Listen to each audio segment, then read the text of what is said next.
Bom dia, nós já estamos aqui de volta. Em função do que está acontecendo em Goiás, é uma abertura assim quase que geral e restrita, com aquelas mesmas normatizações que se verifica, que tem se verificado em São Paulo, no Rio, e que objetivamente se apresentam bem mais precárias aqui, em função de estarmos falando de Goiás e não de São Paulo, né? Das condições efetivas que se tem em São Paulo. Mas aparentemente o discurso é o mesmo, né? Vamos, sabe, possibilitar, o governo diz que vai ter leitos para receber as pessoas que forem sendo contaminadas. A diferença é que em Goiás, e eu não vou me remeter ao Mato Grosso, nem Mato Grosso do Sul, nem Rio Grande do Sul, enfim, eu vou me ater exclusivamente a Goiás. Nós estamos numa expansão acelerada de casos. E é nesse momento que o governo resolve abrir. Então, assim, seria compreensível, na minha opinião, se ele tivesse aberto um mês e meio aqui atrás.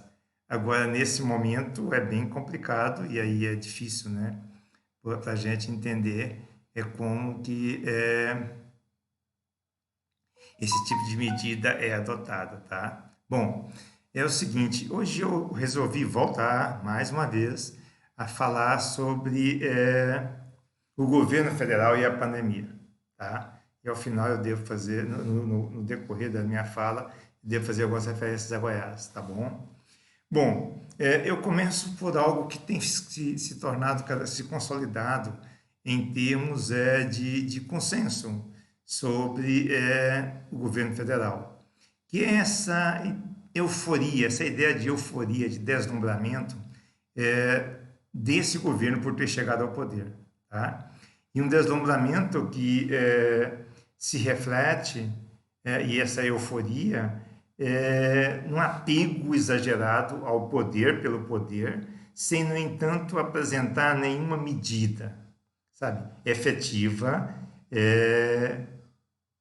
em termos de projetos e de proposições que sejam proativas para serem implementadas no país. Tá? Então, é um governo que se caracteriza pela inação, pelo fato de não ter nenhum projeto. Ou, quando você vai pensar em projeto, você pensa nas três principais áreas que nós temos, né? Que é o meio ambiente, onde nós temos o ministro da destruição, que parece que não cai nunca, né?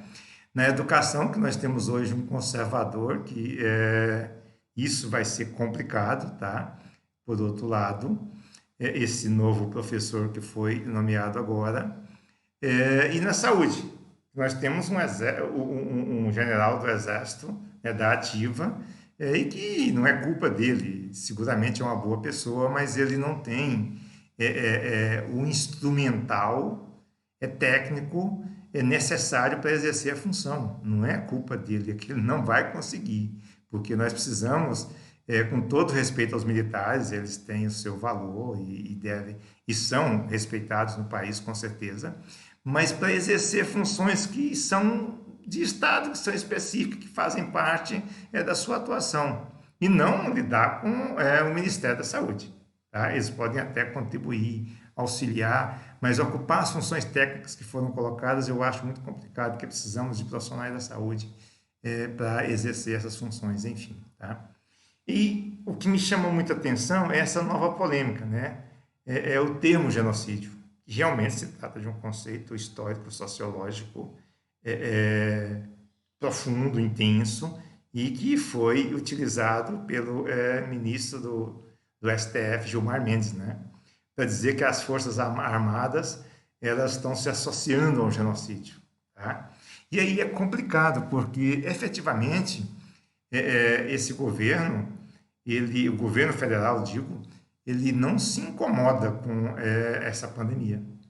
E aí você tem alguns grupos étnicos que estão à mercê dos efeitos dessa pandemia, como, por exemplo, os indígenas, os nativos. Tá?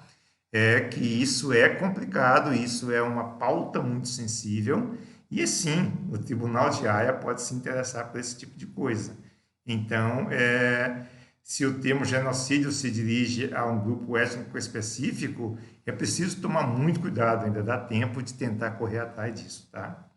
Bom, porque a mortandade entre os nativos ela é muito maior, tá? Isso é assustador. E aí a gente pensa no Pazuello, por exemplo, né?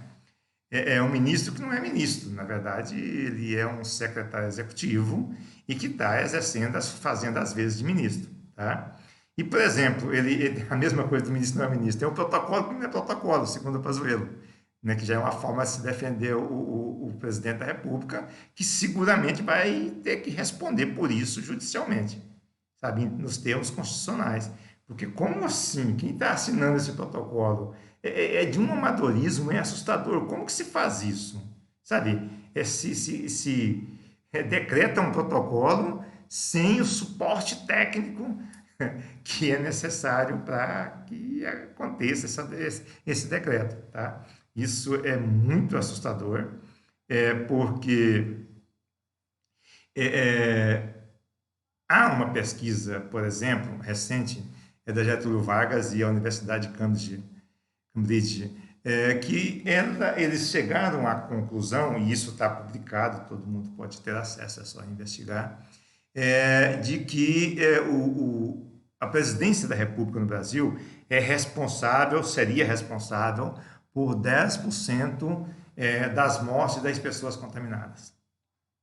Isso é um dado estarrecedor, tá? Que mais uma vez nos remete a uma ideia de crimes contra a humanidade, ou de, no mínimo, a pessoa percebe, ele tem conhecimento de um perigo iminente e ocupando um cargo diretivo, um cargo de gestão, ele não faz nada.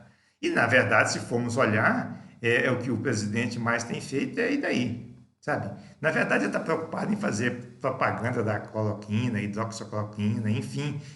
Fica parecendo um garoto propaganda, efetivamente, além de ser um garoto propaganda da aglomeração. E, assim, nesse sentido, é claro e evidente que há uma vitória do presidente. Qual que é a base da pesquisa da Universidade de Cambridge e da Fundação Getúlio Vargas?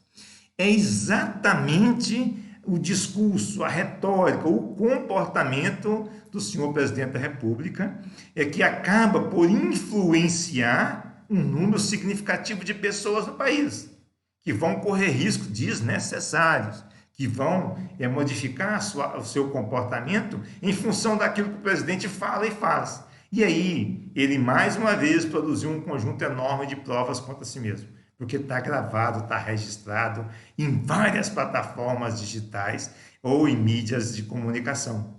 Tá gravado em várias mídias, tanto sociais como mídias institucionais, o que o senhor presidente falou ao longo dos últimos 4 meses e o que o senhor presidente fez. E aí já não estou nem fazendo referência aqui a apoio a atos eminentemente antidemocráticos, sabe? Eu estou fazendo referência aqui ao negacionismo que ele procurou explicitar de maneira muito contundente durante todo esse tempo. E é esse negacionismo, é esse seu comportamento, sabe, sinalizando para a população em geral, sabe, seja andando por Brasília, comendo sem máscara, cumprimentando as pessoas, enfim. E agora, dizendo que, pelo histórico de atleta dele, né, não tem impacto quase nenhum a Covid-19 no organismo dele. Tá? Então, quer dizer que não vai ter de outras pessoas que, hipoteticamente, têm um histórico de atleta. Ou que os jovens vão ter. Quer dizer, são muitos, centenas de documentos que comprovam o negacionismo do presidente e a tentativa desse mesmo presidente em influenciar a população, a sociedade, no sentido de desrespeitar as normas que estavam sendo que deveriam ser observadas por essa mesma sociedade, e são decretos de governadores, de prefeitos, enfim. Tá? Então, nós temos uma pandemia também no sentido dessa influência, sabe? Que acabou por estimular E daí essa responsabilização, há todo um cálculo, há toda uma metodologia para chegar à conclusão de que 10% das pessoas que estão morrendo, isso deve ser acreditado na conta do senhor presidente da República. Isso é uma coisa, tá? E é extremamente grave. Está falando de mais de 7 mil pessoas, de 7 mil mortes que deveriam ser acreditadas a partir do que informa essa pesquisa da Universidade de Cambridge e da Fundação Getúlio Vargas, tá? Isso é uma coisa gravíssima. E a outra coisa mais grave ainda é se essa ideia de genocídio pegar. Porque aí nós estamos falando de um grupo étnico, sabe? Que são os nativos. Que alguns estão dizendo que você tem quase que uma política de extermínio. Isso é sério. É preciso tomar-se cuidado básico com atenção, tomar-se um cuidado urgente com a atenção básica à saúde dos indígenas no Brasil. Tá? Essa é uma questão séria. E, portanto, essa polêmica sobre genocídio ou não genocídio, ela está longe de se encerrar. Até porque, no contexto do STF, o Gilmar Mendes não está sozinho. No contexto da sociedade brasileira, ele também não está sozinho. Nesse aspecto específico, muitas pessoas vão dizer, olha, se começarmos a termos uma mortandade muito grande em função de que o governo federal não tem realizado um atendimento minimamente eficiente no que se refere aos indígenas, é um grupo étnico. Isso é complicado e o termo genocídio acaba ganhando uma certa consistência e isso pode ser evitado. Esperamos que o governo faça alguma coisa, tá?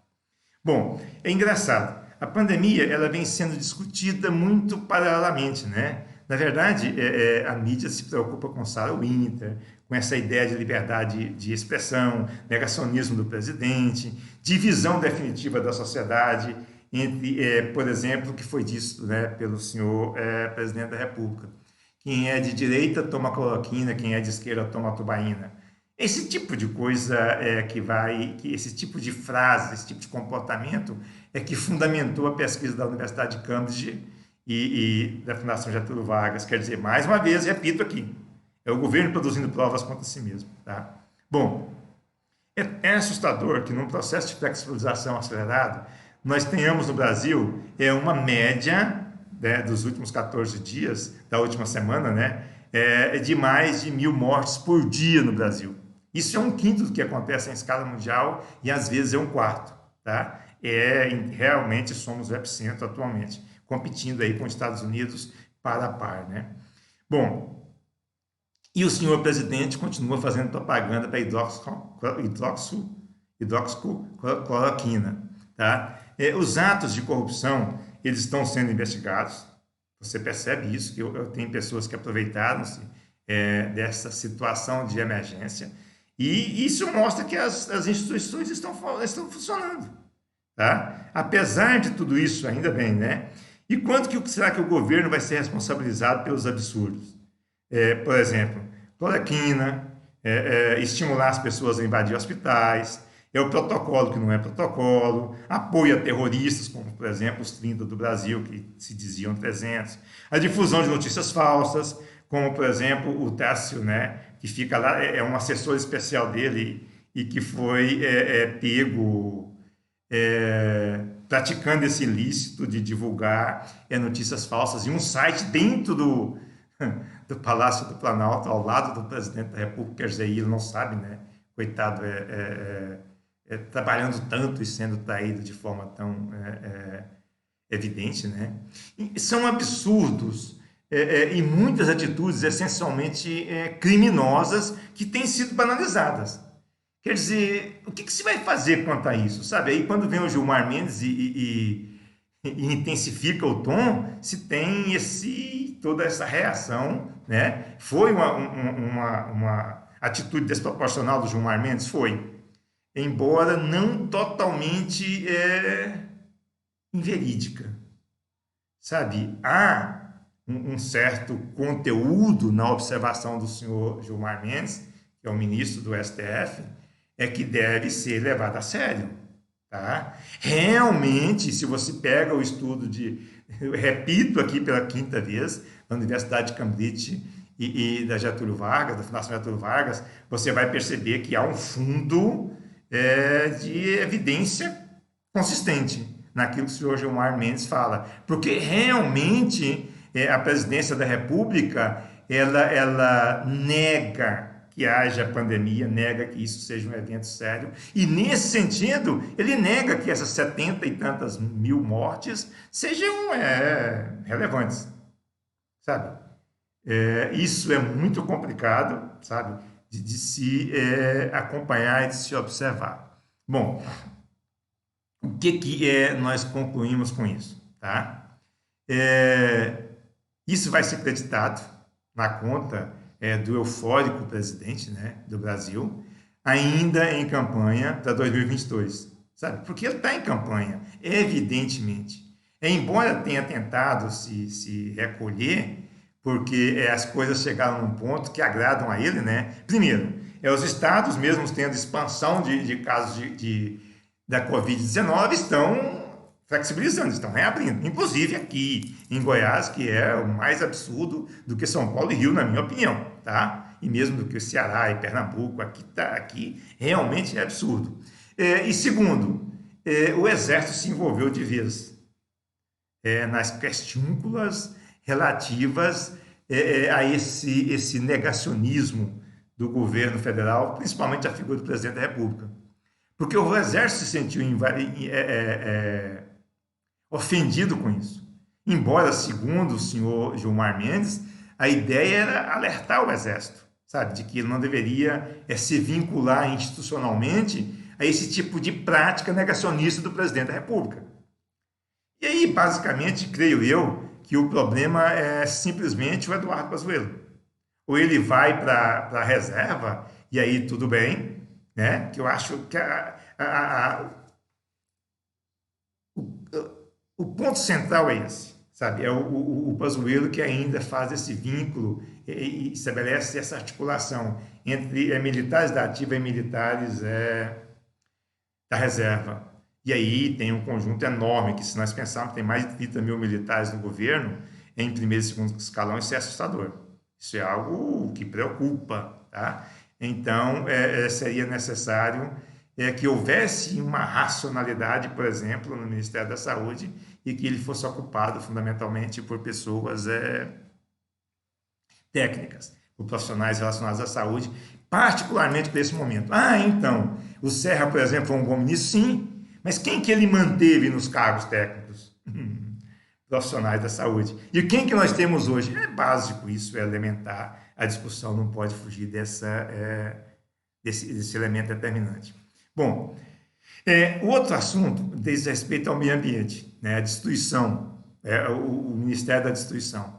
É muito engraçado as atitudes desse governo e revelam algo que eu já falei reiteradamente aqui pelo YouTube, tá?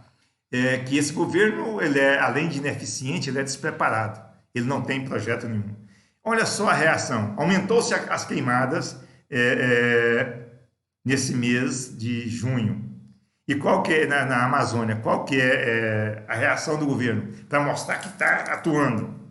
Ele exonera a coordenadora do INPE, do Instituto Nacional de Pesquisas Espaciais, né? Que é responsável pelo monitoramento. Resultado, resolve-se tudo. É uma desculpa ótima. O governo vai dizer, ele está agindo ao demitir a pessoa que é responsável pela informação. Assim como fez com o senhor Ricardo Galvão, que é um profissional respeitabilíssimo em nível internacional e foi demitido exatamente há um ano e por discordar e por divulgar informações acerca da destruição da Amazônia, sabe? Acerca de desmatamentos, acerca de uma invasão por grileiros, por pessoas ligadas ao agronegócio, tá?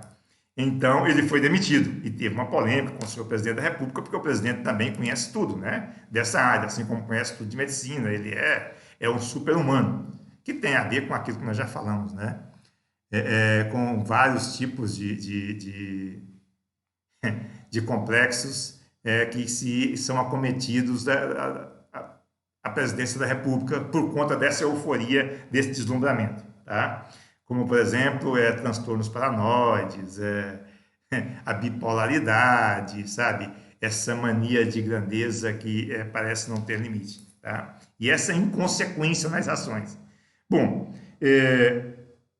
eu reforço mais uma vez que as pessoas deveriam buscar acesso a essa pesquisa que foi desenvolvida pela FGV e a Universidade de Cambridge, tá, esse estudo, sobre o comportamento do presidente, né, e a sua responsabilidade nos desdobramentos da Covid-19 no Brasil. E, por fim, o que está acontecendo em Goiás hoje é aterrador e, sob o ponto de vista humanitário, isso é para deixar a sociedade goiana preocupada, porque está voltando tudo a funcionar, tá? Inclusive academias, e algumas vão funcionar dia e noite, algo realmente inesperado e que vai, eu espero que não, espero estar enganado, mas que deve provocar impactos muito intensos no aprofundamento, na intensificação dessa pandemia aqui no estado de Goiás. Isso realmente nos deixa em estado de alerta, porque a próxima atividade que deve retornar deve ser as atividades de ensino, né? Já para agosto, agora início de agosto. E em que condições que nós vamos retornar, sabe? Para salas minúsculas, enfim, e com máscara ou sem máscara, é uma situação difícil.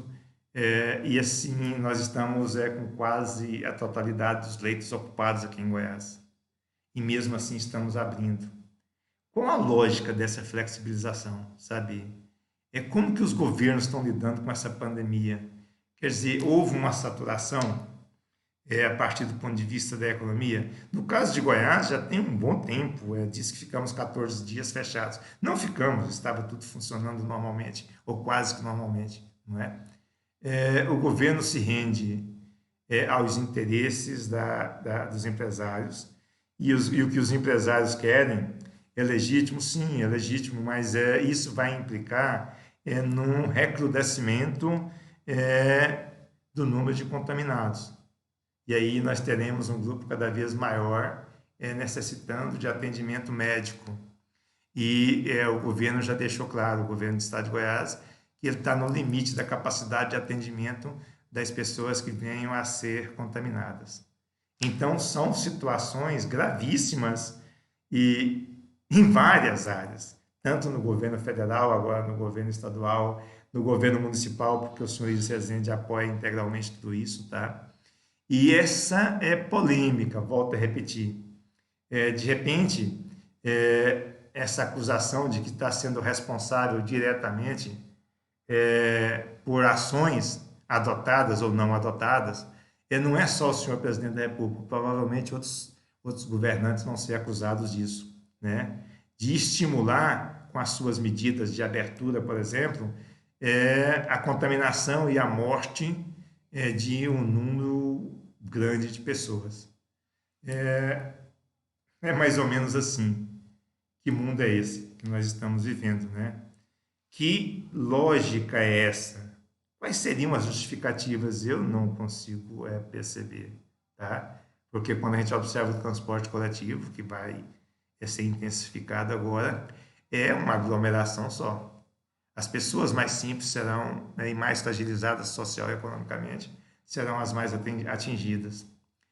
Mas tudo isso para não se manter um certo tipo de apoio, né, institucional a essas pessoas, que, aliás, é algo que o governo tem feito de uma maneira muito precária. Por último, o TCU está na cola do presidente e volto a repetir, essa polêmica levantada pelo senhor Gilmar Mendes, ela não está longe de terminar. E assim, provavelmente o Brasil vai chegar no Tribunal de Haia, isso é inevitável. Bom, a gente volta, tá? Um abraço.